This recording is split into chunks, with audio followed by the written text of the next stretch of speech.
This is Barcodes in one lesson. Barcodes are found on virtually all products that you see in any store. When a laser from a computer scans a barcode, it's actually scanning through a series of 95 evenly spaced columns and checking to see if each one of those columns is reflecting a lot of laser light or virtually none. Computers only understand ones and zeros, so any of the columns that reflect virtually no light are considered a 1. And any of the columns that reflect a lot of light are considered a 0, probably the reverse of what you might expect. So in this example, the computer begins reading the columns from left to right. The first column reflects virtually no light, so it considers that a 1. The next column reflects a lot of light, so it considers that a 0. The third column is like the first. It reflects virtually no light, so it also considers that a 1. The fourth, fifth, and sixth columns all reflect a lot of light, so they are all considered zeros. The computer continues reading the columns all the way across the barcode and comes up with a number that is 95 digits long, full of ones and zeros. These ones and zeros are then grouped into 15 different sections. 12 of these sections are used for the numbers that you see at the bottom of the barcode. The other 3 are used as guards.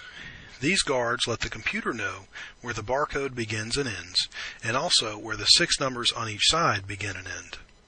This is important because the numbers on the left are identified based upon one set of codes, and the numbers on the right are identified based upon another set of codes.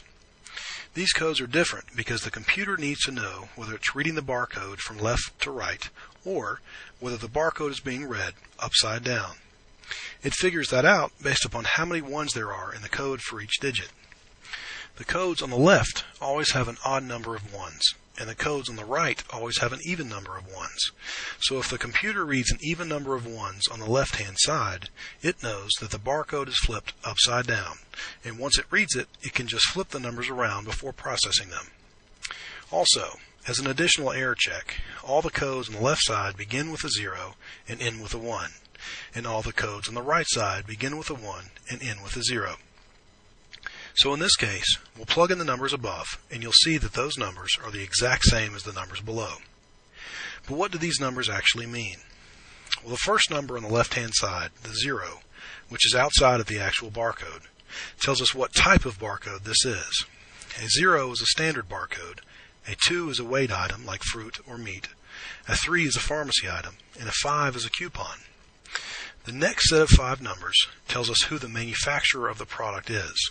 In this case, it's the Campbell Soup Company. The second set of 5 digits tells us the product code, which in this case is a 10 3/4 ounce can of chicken noodle soup. And finally, the last number on the right-hand side is called the modulo check character, and this is another form of error checking. When the computer scans the barcode and processes the numbers, it needs a final way to know that it read and processed everything correctly. So it performs a calculation and comes up with the modulo check character. The modulo check character formula is actually based upon the positions of each of the numbers at the bottom of the barcode. It first adds up the digits in the odd-numbered positions, and then it adds up the digits in the even-numbered positions. It then multiplies the odd-numbered digits by 3 and adds that amount to the sum of the even-numbered digits. So we'll go ahead and plug in the numbers from our barcode, and we come up with a final total of 23.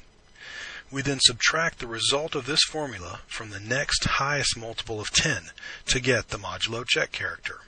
So the next highest multiple of 10 after 23 is 30, and 30 minus 23 is 7.